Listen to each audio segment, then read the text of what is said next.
أعوذ بالله من الشيطان الرجيم. بسم الله الرحمن الرحيم. الحمد لله رب العالمين الرحمن الرحيم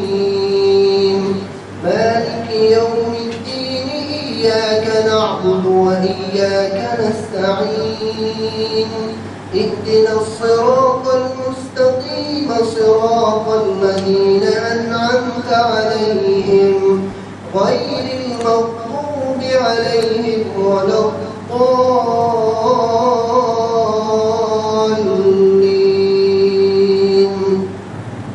صدق الله العظيم.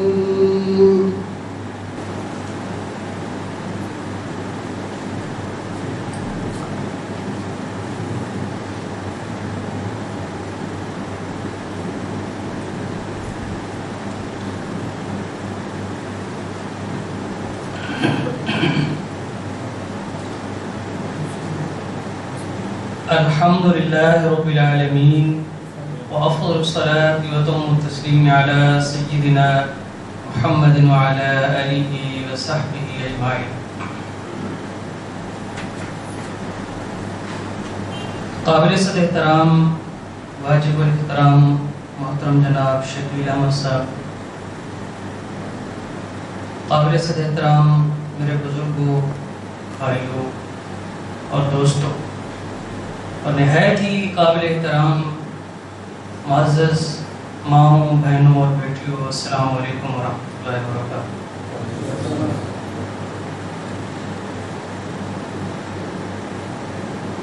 سب سے پہلے تو ہم سب اللہ کے حضور یہ دعا کرتے ہیں کہ جس مقصد کے لیے ہم بیٹھے ہیں، اور مقصد ہم اپنے ذہنوں کے اندر، اپنی نیت کے اندر پورے شعور کے ساتھ اس بات کو سمجھ لیں کہ یہاں ہم بیٹھے ہیں، میں اور آپ ہی، صرف اور صرف کلام اللہ قرآن مجید کو سمجھنے کے لیے، اور اس کے نتیجے میں اس پر عمل کرنے کے لیے، اور عمل کے نتیجے میں پھر اللہ کی رضا حاصل ہو اور ہمیں دنیا میں بھی کامیابی ملے اور آخرت میں بھی کامیابی ملے۔ میرے بھائیو،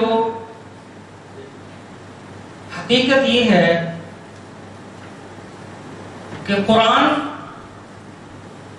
کی تفسیر شروع کرنے سے پہلے یا قرآن کا درس شروع کرنے سے پہلے یہ جاننا کہ یہ کتاب کیا ہے، یہ کس کا کلام ہے،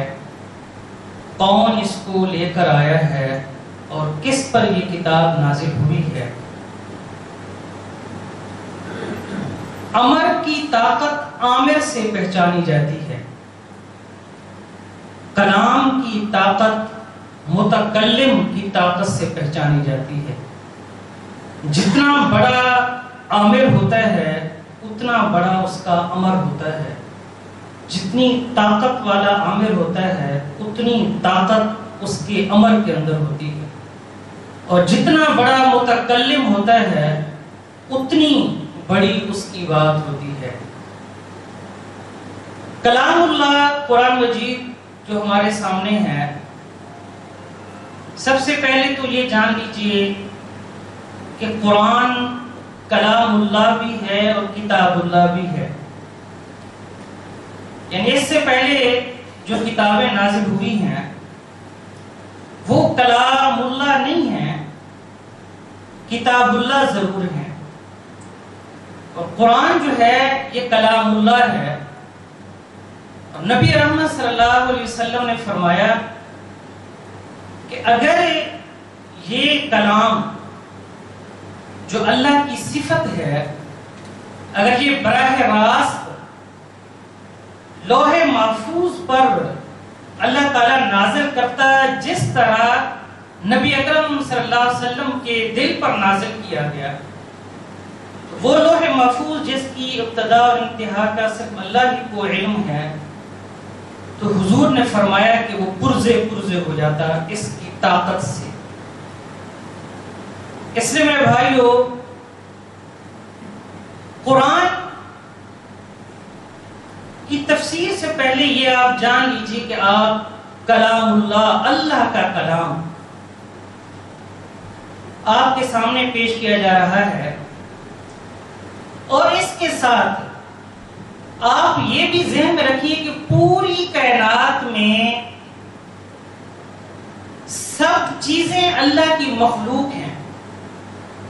کائنات کے اندر کوئی چیز ایسی نہیں ہے جو اللہ کی مخلوق نہ ہو۔ اللہ کا عرش، لوح محفوظ، کرسی، قلم، آسمان، زمین، ان کے درمیان جو کچھ ہے، انسان، فرشتے، جن، سب کچھ اللہ کی مخلوق ہے۔ یہ واحد قرآن مجید ہے جو اللہ کی مخلوق نہیں ہے، یہ اللہ کا کلام ہے، اللہ کی صفت ہے۔ اور جس طرح اللہ کے اندر کوئی تبدیلی نہیں ہو سکتی، کہ اس کے اندر کوئی اللہ کی ذات کے اندر جس طرح تبدیلی ممکن نہیں ہے، اسی طرح اللہ کے کلام کے اندر بھی تبدیلی نہیں ہو سکتی۔ اور جس طرح اللہ کی ذات کو تعریف نہیں کیا جا سکتا، اسی طرح اللہ کی صفت کو بھی تعریف نہیں کیا جا سکتا۔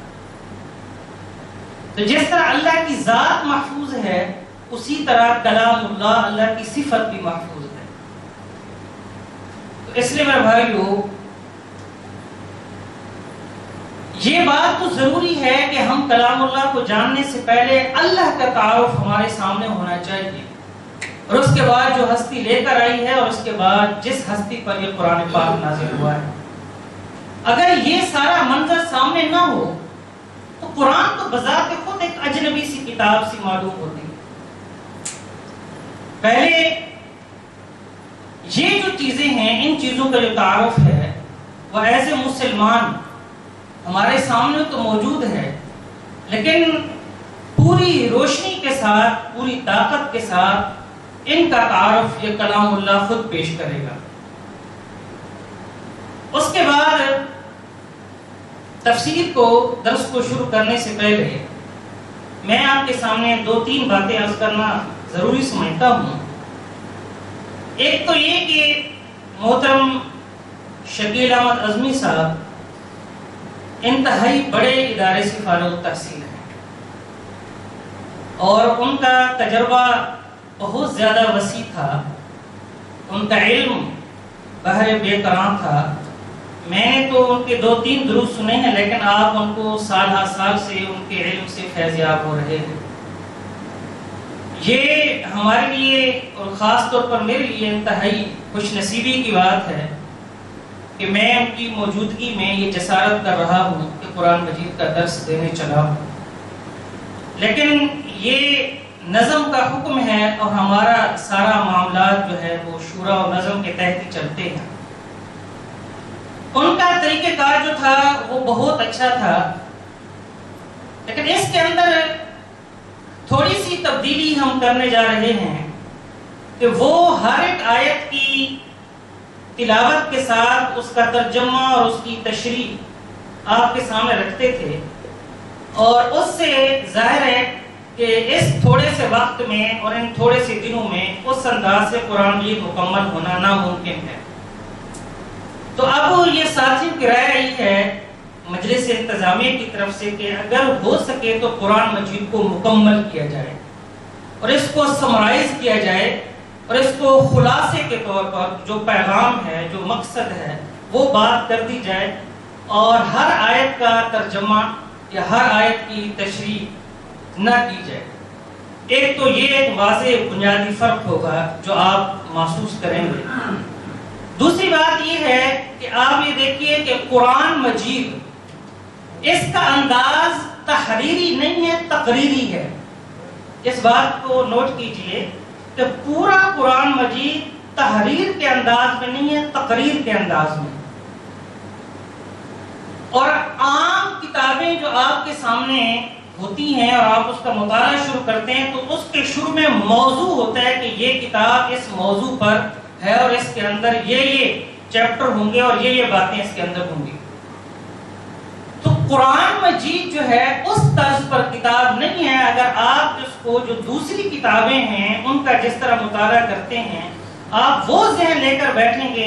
کہ اس کا ایک موضوع ہوگا اور ترتیب سے بات چلے گی، تو اس انداز سے قرآن مجید کی تقریر نہیں ہے، بلکہ یہ ایک تحریک تھی جو نبی اکرم صلی اللہ علیہ وسلم کے نبوت کے آغاز کے بعد 23 سال یہ پورا نازل ہوتا رہا. تو اس 23 سال کے عرصے میں تحریک کی ابتدا بھی ہوئی، پھر تحریک عروج پر پہنچی، پھر تحریک آخر تک پہنچی، پھر تحریک مکمل ہوئی. پھر جو جن لوگوں سے واسطہ پڑتا تھا وہ کبھی مکی ہوتے تھے، کبھی مدنی ہوتے تھے، کبھی یہودی ہوتے تھے، کوئی عیسائی ہوتے تھے، کبھی مشرکین مکہ ہوتے تھے، کبھی مشرکین مدینہ ہوتے تھے، کوئی منافقین ہوتے تھے. اور بعض اوقات آپ دیکھیں گے قرآن مجید ایک ہی بات کو بار بار دہراتا ہے. تو تقریر کے دوران جب اللہ تعالیٰ نے اپنی تقریر محمد رسول اللہ صلی اللہ علیہ وسلم کے قلب پر نازل کی، تو جس طرح حالات آتے گئے، جس طرح ضرورت ہوتی گئی، کبھی اشارے سے بات کر دی گئی کہ وہاں اشارہ کرنا ہی کافی تھا، کبھی تنبیہ کر دی گئی، کبھی جھنجھوڑا گیا،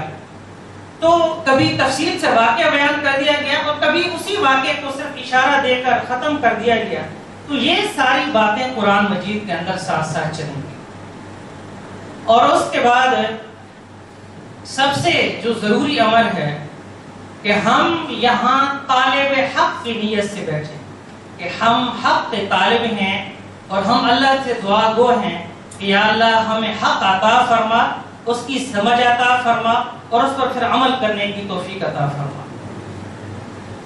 میرے بھائیو، آپ کے سامنے سورہ فاتحہ کی تلاوت ہو چکی ہے، اور فاتحہ یا فاتح یفتح یا عربی کے اندر کسی چیز کے کلام، کسی چیز کے شروع کرنے کو یا کسی چیز کے آغاز کرنے کو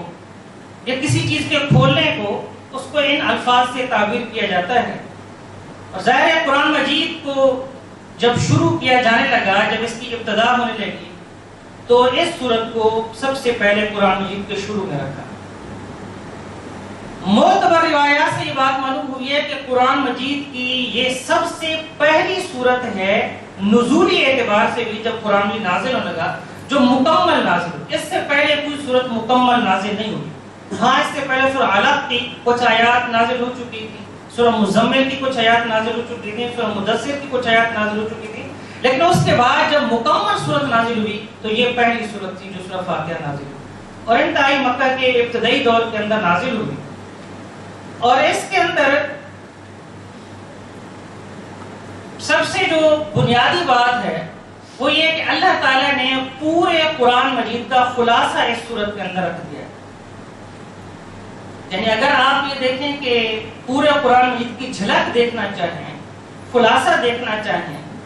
اور آپ کا ذوق اور میرا ذوق، اور میں اللہ سے دعا کرتا ہوں کہ اللہ تعالیٰ ہمارا ذوق اس انتہا تک پہنچائے اور ہم عربی کی اگر اس مہارت کو حاصل کریں تو ہم اس صورت کے اندر قرآن مجید کا پورا خلاصہ دیکھ سکتے ہیں اور اس کی جھلک دیکھ سکتے ہیں. اور سب سے پہلے آپ جو چیز بھی شروع کریں گے اس کے اندر نبی رحمت صلی اللہ علیہ وسلم فرمایا کہ کلو امر ذی بار لم یبدأ بسم اللہ فهو ایسا، کہ ہر نیک کام، ہر جائز کام بھی شروع کرو تو اس سے پہلے بسم اللہ الرحمن الرحیم پڑھ لیا کرو. لیکن قرآن مجید کے ساتھ بسم اللہ سے پہلے فرمایا سورۃ النحل کے اندر آیت نمبر 98 کے اندر اللہ تعالیٰ فرمایا کہ فَإِذَا قَرَأْتُ الْقُرْآنَ فَاسْتَعِذْ بِاللَّهِ مِنَ الشَّيْطَانِ الرَّجِيمِ، کہ جب تم قرآن مجید پڑھنے لگو تو اللہ کی جناب سے شیطان مردود سے پناہ مانگ لیا کرو. یہ قرآن سورۃ النحل کے اندر آیت نمبر 98 کے اندر ہمیں درس دیتا ہے کہ جب بھی قرآن شروع کرو تو سب سے پہلے پڑھو اعوذ باللہ من الشیطان الرجیم، اور اس کے بعد بسم اللہ الرحمن الرحیم. اور اس کے بعد سورہ فاتحہ جس کے اندر اس سورت کا آدھا تعلق اللہ تعالیٰ کے ساتھ ہے اور دوسری جو آدھا اس کا حصہ ہے وہ بندے کے ساتھ ہے. پہلے اللہ کی حمد و ثنا ہے اور اس کی انتہائی جو نبی اکرم صلی اللہ علیہ وسلم فرمائے کہ اللہ کی جتنی بھی صفات ہیں ان میں غالب صفت جو ہے وہ اس کی رحمان الرحیم، یعنی تمام صفات پر جو غالب صفت ہے وہ اس کی رحمت ہے. اور اس کے بعد یہ بھی فرمایا کہ میری رحمت ہی نہیں ہے بلکہ وہ مالک یوم الدین بھی ہے، روز جزا کا مالک بھی ہے اور انصاف بھی کرے گا. اور اس کے بعد پھر بندہ اپنی عاجزی بیان کرتا ہے یا نعبد و ایاک نستعین، اور اس کے بعد پھر بندہ دعا کرتا ہے اہدنا الصراط المستقیم، جو اس پوری صورت کا مقصد ہے کہ یا اللہ مجھے سیدھا راستہ دکھا. تو جب انسان دعا کرتا ہے اللہ سے تو اس دعا کے جواب میں پورا قرآن پاک اللہ تعالیٰ اس انسان کے سامنے رکھ دیتا ہے. یعنی اس صورت کا اور باقی سارے قرآن کا تعلق جب دعا اور جواب دعا کا ہے. انسان دعا مانگتا ہے اور بدلے میں اللہ تعالیٰ فرماتا ہے کہ یہ وہ ہدایت ہے جو تو نے مجھ سے مانگی ہے، یہ میں نے تیرے سامنے رکھ دی، اہدنا الصراط المستقیم. اور اس کے بعد جو ہدایت ہے اللہ کی طرف سے پورا قرآن مجید. اور پھر فرمایا کہ ہدایت کون سی؟ اہدنا الصراط المستقیم کے آگے وضاحت کرتا ہے اگلا جملہ صراط الذین انعمت علیہم غیر المغضوب علیہم ولا الضالین. اور صراط الذین انعمت علیہم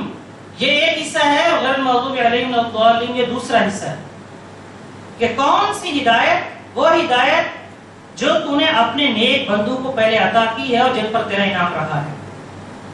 اور پھر آگے فرمایا کہ غیر المغضوب علیہم ولا الضالین، کہ اس سے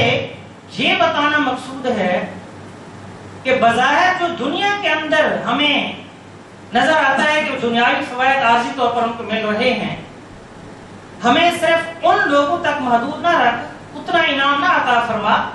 بلکہ ہمیشہ کے لیے جو آخرت کا انعام ہے، جن پر تو غصے بھی نہیں ہوا اور جو گمراہ بھی نہیں ہوئے اور جو قیامت کے دن کامیاب ہوں گے، ایسی ہدایت ہمیں عطا فرما. اور جواب میں پھر اللہ تعالیٰ پورا قرآن مجید انسان کے سامنے رکھ دیتا ہے.